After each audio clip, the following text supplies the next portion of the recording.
ഉരുട്ടിയ മണ്ടേ ഈ കൊഴുക്കട്ട പിടിക്കുന്നവരെ ഇങ്ങനെ ഉരുട്ടി റെഡിയാക്കി ഇങ്ങനെ ഒട്ടിച്ച് വെച്ചിട്ട് ഞാൻ എന്ത് ചെയ്ത് ചെവി ഉള്ളിൽ ഹോളുള്ളാക്കി അത് മൂക്കൊക്കെ പിടിച്ച് ഫിനിഷ് ചെയ്തപ്പോൾ തന്നെ അപ്പുറത്തൊന്നും ജഡ്ജസ് വരുന്നുണ്ട്.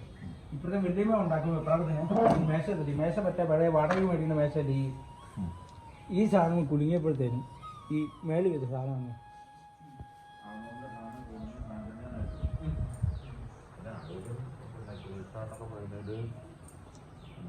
കുറച്ച് ഗ്യാസ് കൊടുത്ത് അതിന്റെ ഡോക്യുമെന്റ് മറ്റൊരു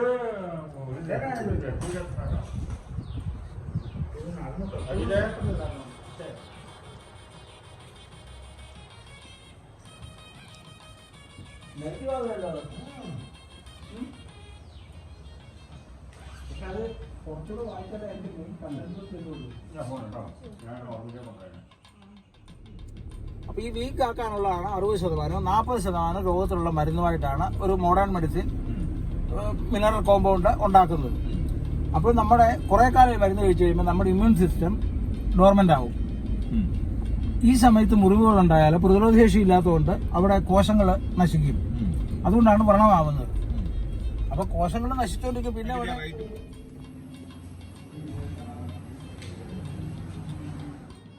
ചിലർ ആത്മാവിനെ അന്വേഷിച്ച് വളരെ ചെറുപ്പത്തിലെ വീട് വിട്ടിറങ്ങി. പക്ഷെ പിന്നെ അവർക്ക് ചാപ്പാട് കൊടുക്കേണ്ട ചുമതല നാട്ടുകാരുടെ. ഇത് ഈ നമ്മളുടെ തപോവനം എന്ന് പറഞ്ഞ ആശ്രമം തുടങ്ങിയ സമയത്ത് ശിവാനന്ദ സ്വാമിജി സംസാരിക്കുന്ന സമയത്ത് ഈ ജാതി അടക്കം പിന്നെ സൂസനയുടെ കണ്ടപ്പുര പിന്നെ ഒരെണ്ണം ചെയ്തിട്ടുള്ളത് ഇയാളായിരുന്നു മാതൃകത്തെ ആളുടെ പേര് പറഞ്ഞു. ഞാൻ അങ്ങനെ ആലോചിച്ച് ഇങ്ങനെ സംസാരിക്കാം. എനിക്കത് വായിച്ചെത്തിയില്ല. എൻ്റെ കുഴപ്പമാണോ എനിക്കറിയില്ല. അതോ കണ്ണിൻ്റെ കുഴപ്പമാണോ മനസ്സിൻ്റെ കുഴപ്പമാണോ അതോ ഇങ്ങനെ വയസ്സ് കൂടുമ്പോണ്ടാവുന്നതാണോ അറിയില്ല. മൊബൈൽ ഫോൺ അല്ല അതെന്നെ മാറ്റി വെച്ച് നോക്കിയല്ലേ. ഇപ്പൊ വിലാസിനി എന്നൊക്കെ പറഞ്ഞുകൊണ്ടിരുന്ന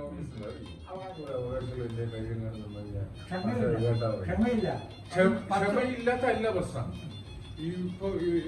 ഇപ്പൊ ദോസ്റ്റോവസ്കി ഒരു 500 പേജിൽ പറഞ്ഞിരുന്ന കാര്യം കാഫ്ക 50 പേജിൽ പറയാനുള്ളത്. നമ്മുടെ മൈൻഡ് ആ ലെവലിലായി. നമ്മളിത് പിന്നെ 500 പേജിൽ ആ കഥ പറയുന്നത്. അതോ എനിക്ക് സംശയം എന്താ വെച്ചാല് ഈ എന്റെ സംശയം കേട്ടോ ഇപ്പൊ ഈ ഇത്ര വർഷങ്ങൾ കൊണ്ട് നമുക്ക് കുറെ കാര്യങ്ങള് അറിഞ്ഞാലും ഇല്ലെങ്കിലും അറിഞ്ഞു എന്നൊരു തോന്നലുണ്ട്. ഇതൊക്കെ ഞാൻ വായിച്ചാണെങ്കിൽ ഇങ്ങനെ ആയിരിക്കും എന്നൊരു തോന്നല് വരുന്നുണ്ട്.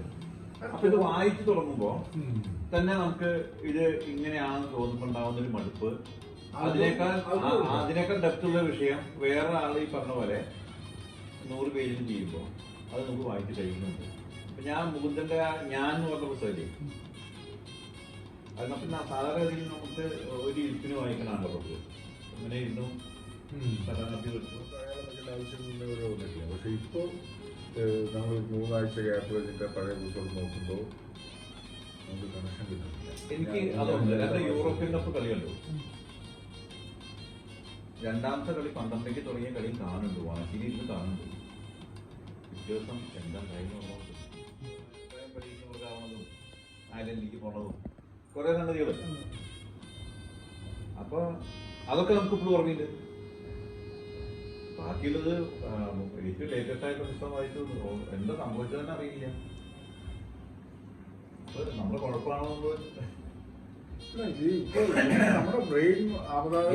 ഏത് പുസ്തകങ്ങളും നമുക്ക് ഒരേ വരി ഓർമ്മയില്ല. ഒരു വരി മറക്കില്ല, ഒരു പ്രയോഗം പോലും മറക്കില്ല. അല്ല വിരിക്കട്ടെ, അതായത്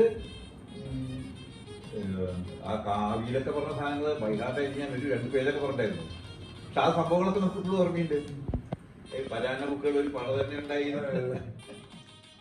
മരിച്ചു. അദ്ദേഹം മരിക്കുന്നതിന് കുറച്ച് 1-2 വർഷങ്ങൾക്ക് മുമ്പ് തപോവനത്തിലെ ആശ്രമത്തിൽ കാശ്യാത്താജി വന്നിട്ടുണ്ടെന്ന് ആശ്രമത്തിൽ ഇവിടെ ഉണ്ടാവും. ആദ്യം എങ്ങനെ വെച്ചാൽ ഭയങ്കര റഫാണ്. നമ്മുടെ തിരുവനന്തപുരത്താളുടെ എന്താ സന്ദീപാന്തിക്ക് സന്ദീപാന്തിക്ക് എന്തൊരു നല്ല ചൂടാനുള്ള ചൂടായി.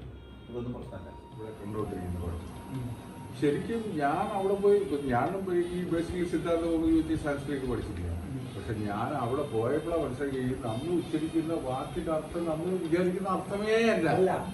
തിരുത്തലിലേക്ക് പോയി കഴിഞ്ഞാൽ കാരണം ആ വാക്കിലേക്ക് എത്താൻ ഈ എന്താ പറയുക മാത്തമാറ്റിക്കൽ ഇക്വേഷൻ ഉണ്ട്.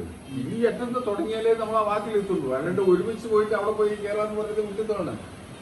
അത് എങ്ങനെ പറഞ്ഞാൽ മനസ്സിലാക്കി എനിക്കറിഞ്ഞൂടാ. ഈ ഇവന്മാർക്ക് എന്താ ഈ വിഭാഗം ഉണ്ടാകുമ്പോൾ ആ വാക്ക് പഠിച്ച് ആ വാക്കിന്റെ അർത്ഥം അതെങ്ങനെ വന്നു. ഇത് നമ്മളെ ഒരു ദിവസം വൈകുന്നേരത്തെ ഈ മറ്റേ കാശികാഞ്ചി ആശ്രമത്തിൽ വന്നു, മറ്റേ ഹരിദ്വാർ ആശ്രമത്തിൽ. അപ്പൊ അവിടെ നമ്മളെ സംബന്ധിച്ച് പിന്നെ ഞാൻ മറ്റേ 94 തൊട്ട് കണ്ടോണ്ടിരിക്കും. അപ്പൊ നമ്മൾ ഇതൊന്നും അറിയുന്നില്ല. പുള്ളി മലയാളി. അപ്പൊ ഞാനിങ്ങനെ ഹിന്ദി പഠിച്ചു വരുന്ന സമയമാണ്. ബാക്കിയുള്ള സാധാരണ ഡയലോഗ് ഞാൻ കേൾക്കുന്നുണ്ട്. ഈ പുള്ളിക്കാരൊന്നും സംസാരിക്കണമെന്ന് നമ്മൾ ആദ്യം ശ്രദ്ധിച്ചു തുടങ്ങണം. ഇത് സാധാരണ ഗതിയല്ല. പിന്നെ ഞാനിങ്ങനെ 1-2 പ്രാവശ്യം കഴിഞ്ഞപ്പോഴാണ് ഈ ശിഷ്യൻ ഭാവനയെ കാണുന്നത്. അപ്പോഴാണ് ഞാൻ ഈ ചരിത്രം എന്നൊക്കെ പറയുന്നത്. ഈ ആരാണ് കാശികാരൻ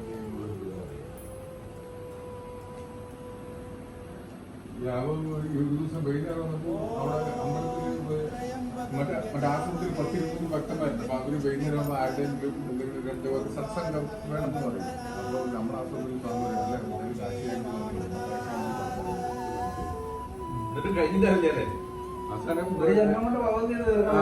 അതെ രാത്രിക്ക് 3 കഴിക്കാറായിട്ട് പറഞ്ഞപ്പോഴാണ് പുള്ളി നിർത്തുന്നത്.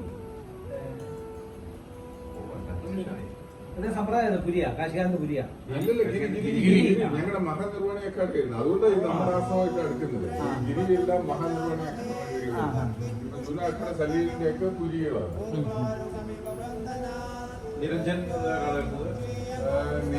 മറ്റേ നിരഞ്ജനിയുടെ അല്ലല്ല മൂന്നല്ലാണ്ട് വേറല്ലേ ഗിരി പുരി കഴിഞ്ഞ് കഴിഞ്ഞാൽ ഏറ്റവും കോമൺ സരസ്വതി.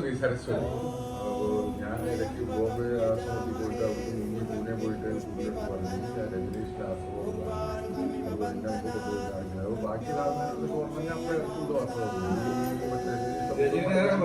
പുസ്തകം കൊണ്ടൊന്നും ഇവിടെ കയറിയെന്നുള്ള ഈ പുള്ളിക്കാരൻ ആളെ അങ്ങനെ എല്ലാവരും വിചാരിക്കാം. പുള്ളി എന്നെ കൊണ്ടുപോയിട്ട് ഞാൻ പുള്ളി വരുന്നില്ല, ഞങ്ങൾക്ക് കൊണ്ടുപോയി എന്നെ കാണിക്കുന്നു. ഈ പുള്ളി പോയിട്ട് കൊണ്ടുവന്നോ ആ പുള്ളിക്കാരൻ്റെ അടുത്തേക്ക് ഇപ്പോൾ നമ്മുടെ സലീലിന്റെ അക്കാഡമി, ഈ അക്കാഡമിയുടെ മഹാമണ്ഡലേശ്വര പുസ്തകം പൂർണ്ണമിതം എന്നിട്ട് അതിന്റെ അർത്ഥം അത് പൂർണ്ണമാണ്. ഈ പ്രപഞ്ചം ഇത് പൂർണ്ണമാണ്. ഒരു പൂർണ്ണത്തിൽ നിന്ന് എത്ര പൂർണ്ണം എടുത്താലും പൂർണ്ണം അവസാനിക്കില്ല. അത് എപ്പോഴും നിറഞ്ഞു തന്നെ ഇരിക്കും. അപ്പൊ ഞാൻ കാഴ്ച ഞാനൊരു ശിഷ്യന്റെ അടുത്ത് സ്വാമിജി എഴുതി വെച്ചിരിക്കുന്നത് ശരിയാണ്. അതുപോലെ ഈ ഇവിടെയുള്ള മൊത്തം സ്വാമികൾ പറഞ്ഞ വിട്ടിത്തോടെ എനിക്കിതൊന്നും മനസ്സിലായിട്ടില്ല. എന്റെ സാധനത്തെ മനസ്സിലായിട്ടില്ല. പുള്ളിയാണ് അതിന്റെ അർത്ഥം പറഞ്ഞത്. ഈ എന്തുകൊണ്ടാണ് പൂർണ്ണമാണ്, ബ്രഹ്മം പൂർണ്ണമാണ്, ഈ പ്രപഞ്ചം പൂർണ്ണമാണെന്ന് ഏതർത്ഥത്തിലാണ് പറയുന്നത്? ഇപ്പൊ നമ്മുടെ യുദ്ധത്ത് വഴി കൂടെ പോയി നടക്കുമ്പോൾ ഒരു കയറ് കണ്ടു. കയറിനെ നമ്മൾ പാമ്പായിട്ട് ചിത്രീകരിച്ചു. പക്ഷെ ഇതിലൊരു പ്രശ്നമുണ്ട്. നമ്മൾ 5 അടി നീളമുള്ള കയറിനെ 5 അടി നീളമുള്ള പാമ്പായിട്ട് കാണുന്നു. 5 അടി നീളമുള്ള കയറിനെ 8 അടി നീളമുള്ള പാമ്പായിട്ട് നമ്മൾ കാണുന്നത്. അതുകൊണ്ടാണ് നമ്മുടെ ഈ കാഴ്ച നമുക്ക് ഭയങ്കര സത്യമാണെന്ന് തോന്നുന്നത്. അപ്പൊ ഈ ഇരിക്കുന്നവർക്കൊക്കെ അറിയാം ഇല്ലേ മായയാണെന്ന് അറിയാം. പക്ഷെ ആർക്കും ബോധ്യം വരില്ല. എന്തുകൊണ്ടാണ്? നമ്മൾ ട്രൂത്തിനെ അതേ അളവിലും നീളത്തിലും വേറൊരു സാധനമായിട്ട് കണ്ടോണ്ടിരിക്കുകയാണ്. അതേ വർണ്ണത്തിലും തൂക്കത്തിലും ഗുണത്തിലും ഒക്കെ നമ്മൾ കണ്ടോണ്ടിരിക്കുന്നത് വേറൊരു സാധനമായിട്ട്. അതുകൊണ്ടാണ് നമ്മൾ ഇതൊന്നും മുക്തമാവാത്തത്. അതാണ് ഈ വരുന്നത് പൂർണ്ണം. അതാ ഇതും നിനക്ക് പൂർണ്ണമായിട്ട് തോന്നുന്നത്. ഈ ഒരു ട്രൂത്ത്ഫുൾ ആയിട്ടുള്ള സാധനത്തിൽ നിന്ന് നീ എത്ര ഫേക്ക് എടുത്താലും ട്രൂത്ത്ഫുൾ അതുമായിട്ട് തന്നെ നിൽക്കുന്നതാണ് ഈ പറഞ്ഞത്. അല്ലാണ്ട് ഒന്നിൽ നിന്ന് എത്ര എടുത്താലും ബാക്കി അവിടെ ഇട്ടാവുന്നല്ല പറഞ്ഞത്.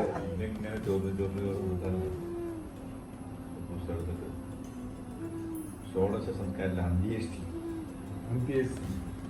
അന്ത്യേഷ്ടിയിൽ പറയുന്ന കാര്യങ്ങളൊക്കെ ഒരു 2-3 ദിവസം കഴിഞ്ഞപ്പോഴത്തേക്ക് ഇങ്ങനെ പറഞ്ഞു ഇതൊന്നും ചെയ്യേണ്ട കാര്യമില്ല. ഈ ആണെങ്കിൽ ഇങ്ങനെ ചെയ്യണം നിർബന്ധമൊന്നുമില്ല. അത് തമാശ കളിച്ചിട്ട് പറയുക ചിലപ്പോൾ ഈ കാര്യങ്ങൾ. ഈ നമ്മുടെ അവിടെയുള്ള വ്യത്യാസം കണ്ടിട്ടുണ്ട്. അവിടെയുള്ള ബ്രാഹ്മണന്മാർ ഭരിച്ചിട്ട് ഞാൻ പോയിട്ടുണ്ട്. ഈ അമ്പലത്തിൽ ആശ്രമത്തിൽ അമ്പലത്തിൽ ഞാൻ ഒരു രാത്രി മൊത്തം അവർ ഇവിടെ വായിക്കും.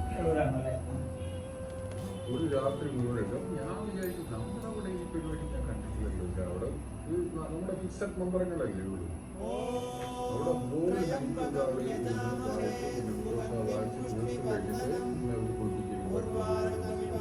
നമ്മൾ സംസാരിക്കുമ്പോൾ അതിൽ എത്ര ആൾക്ക് മനസ്സിലാവുന്നുണ്ടോ അതോ എത്ര പെർസെൻറ്റേജ് മനസ്സിലാവുന്നുണ്ട്? മനസ്സിലാവുകയാണെങ്കിൽ തന്നെ ആ ആന ജനിച്ചു വളർന്ന കാടിന്റെ പ്രദേശത്ത് നിന്നിരുന്ന ഭാഷ, കാട്ടുഭാഷ എന്നുള്ളതിൻ്റെ ഒപ്പം തന്നെ ആദിവാസികളുടെ ആണെങ്കിലും മലയാളമോ തമിഴോ കന്നഡോ തെലുങ്കോ അങ്ങനെയുള്ള ലോക്കൽ സാധനങ്ങളും ഇതൊക്കെ മാറി വേറൊരു സ്റ്റേറ്റിലേക്ക് വേറൊരു പ്രദേശത്തേക്ക് പോകുമ്പോൾ അവിടുത്തെ ആ സാധനങ്ങൾ ചട്ടവട്ടങ്ങൾ അഭ്യാസം കൊണ്ട് മനസ്സിലാവും. പക്ഷെ അവിടെ നിന്നിരുന്ന ആ സ്ഥലത്ത് മനസ്സിലാവുന്ന പോലെ ഭാഷ മനസ്സിലാവാൻ പറ്റുമെന്നാണ് പൂർവ